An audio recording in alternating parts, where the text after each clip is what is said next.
కాళ్ళు ఇరిగిపోయినాయండి.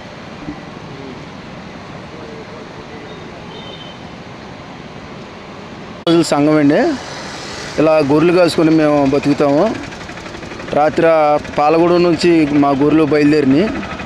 కరెక్ట్గా మన కోడేలు సెంటర్ రైల్వే స్టేషన్ కాడికి వచ్చినాయి గొర్రెలు. ఈలోపు ఐసర్ వ్యాను వెనక నుంచి 200 స్పీడ్లో మా గొర్రెల్ని గుద్దేసింది. మనిషిని గుద్దేసింది, గొర్రెల్ని గుద్దేసింది. మనిషి బాగా సీరియస్గా ఉన్నాడు. 20 గొర్రెల దాకా గుద్దేసినాయండి. 20 గొర్రెలు, ఒక 5 గొర్రెలు బతుకున్నాయి, 15 గొర్రెలు చచ్చిపోయినాయండి. దానికి ప్రభుత్వం ఏమన్నా మాకు సాయం చేస్తుందని.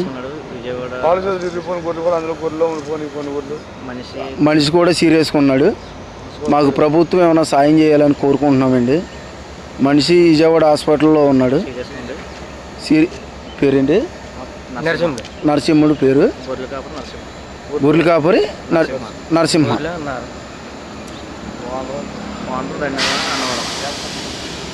గవర్నమెంట్ హాస్పిటల్ అండి, విజయవాడ గవర్నమెంట్ హాస్పిటల్. తలకు తగిలింది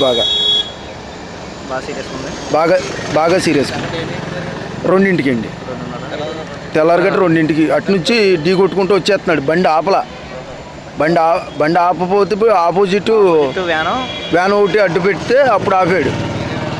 వేరే వ్యాన్కి వేరే వ్యాన్ అడ్డు పెడితే ఆపాడు.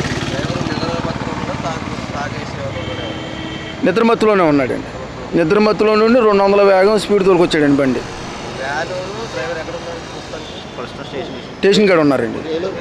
ఎస్ఐ గారు బాగా స్పందించారండి. బాగా దగ్గరుండి చేసాడు. ఆయన రాసుకున్నారు ఎస్ఐ గారు.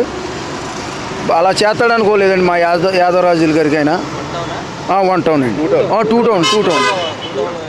టౌన్కి అన్ని దగ్గరుండి ఆయన బాగా రాసుకున్నారు. లారీ దగ్గర నుంచి స్టేషన్కి తీసుకెళ్ళారు ఆయన్ని. 20 గొర్రెలు అండి. మొత్తం 4 లక్షల రూపాయలు సరికండి అది. మనిషికి ఇప్పుడు బాగా సీరియస్గా ఉందండి. కొన్ని నాటికి కాళ్ళు ఇరిగిపోయినాయి. నడియానికి బాగా తగిలింది, తలకైతే బాగా తగిలింది. మనిషి అయితే లేగలేకపోతున్నాడు. చేతులు ఇద్దరు మగపిల్లలండి. అతను